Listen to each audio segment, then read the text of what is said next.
सोचिए जरा, पुलिस एक घर में तलाशी ले रही है हम्म। और उन्हें कोने में एक भारी सा नीला प्लास्टिक का ड्रम मिलता है। हम्म।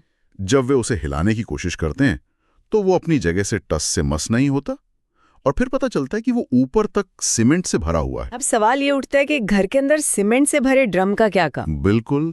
और इसी एक सवाल ने उत्तर प्रदेश के मेरठ में हुए एक बहुत ही खौफनाक मामले की परतें खोली। हाँ, क्योंकि उस ड्रम के अंदर सिर्फ सीमेंट नहीं था, उसके अंदर एक ऐसा राज दफन था जिसे हमेशा के लिए छिपाने की कोशिश की गई थी। और यही है आज हमारी चर्चा का विषय, ड्रम मर्डर केस।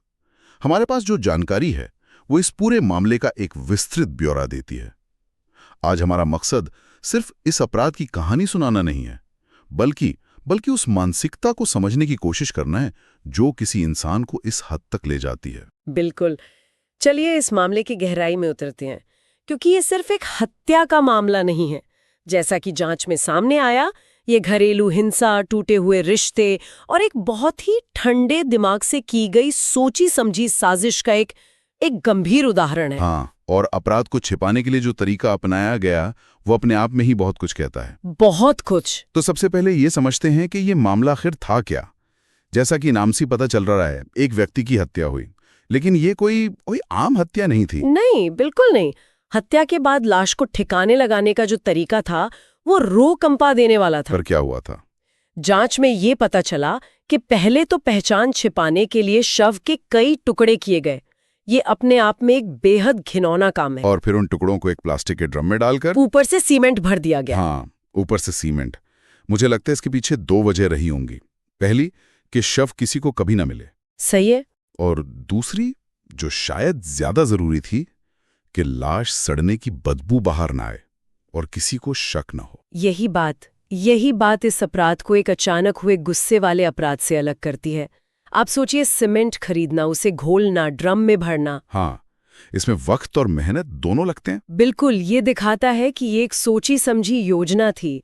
हर कदम ये पक्का करने के लिए उठाया गया था कि राज हमेशा के लिए उस ड्रम में दफन रहे।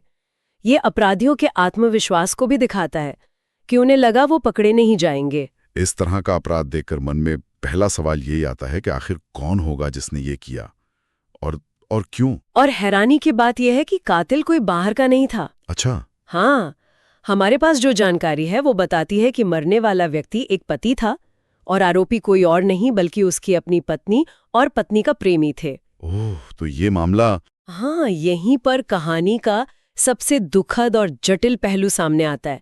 ये एक क्लासिक लव ट्रायंगल का मामला था जो बहुत ही बुरे अंजाम तक पहुंचा। जांच में ये बात साफ तौर पर सामने आई कि पत्नी और उसके प्रेमी के बीच अवैध संबंध थे। तो क्या यही हत्या की मुख्य वजह थी कि पति उनके रिश्ते के बीच आ रहा था? हाँ, बिल्कुल।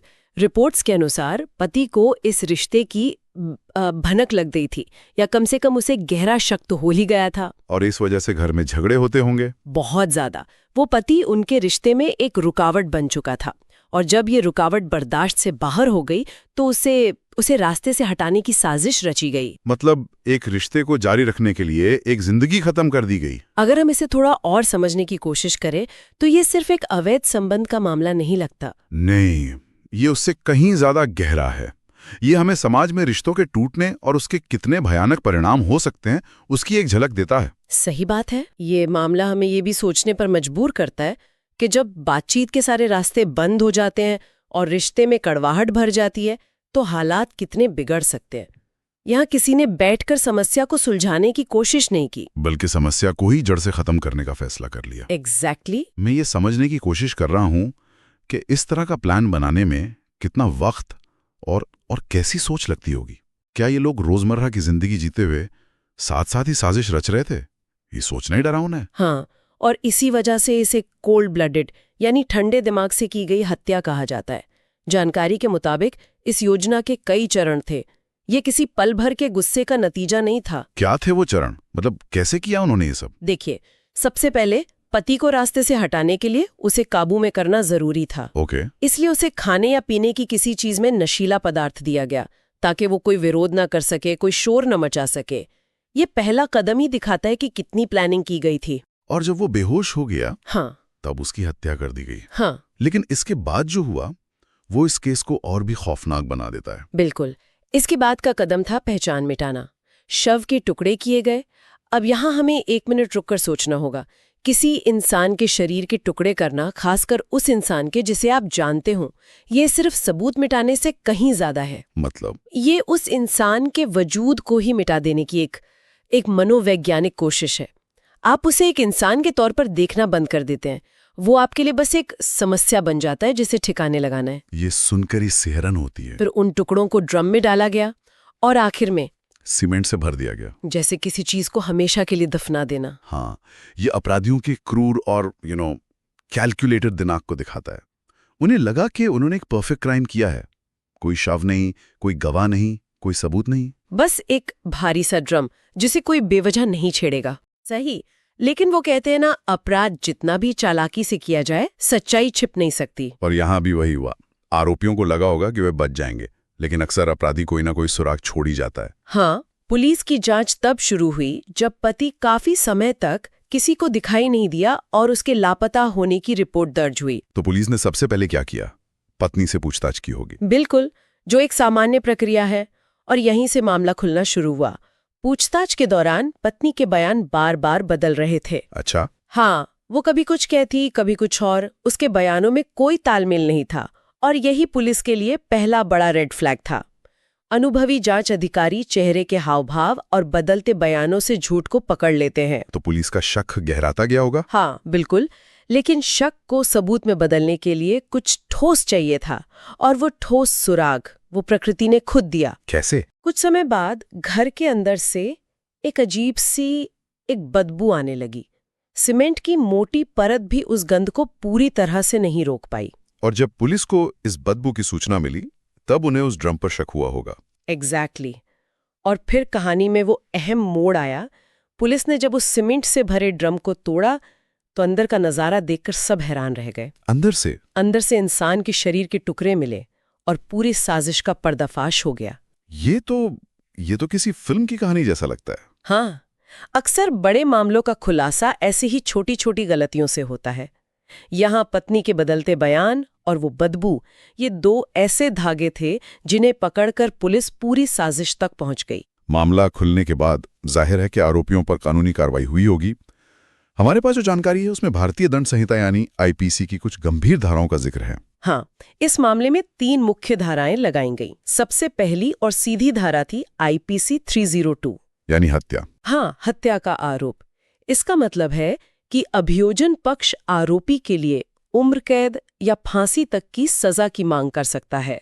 और दूसरी थी आईपीसी 201, जो सबूत मिटाने के अपराध से जुड़ी है।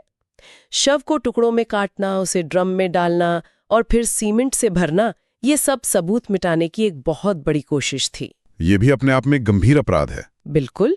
और एक तीसरी धारा भी थी जो शायद इस केस में सबसे अहम है, 120B। 120B, इसका क्या मतलब है? इसका मतलब है आपराधिक साजिश, मतलब क्रिमिनल कॉन्स्पिरेसी।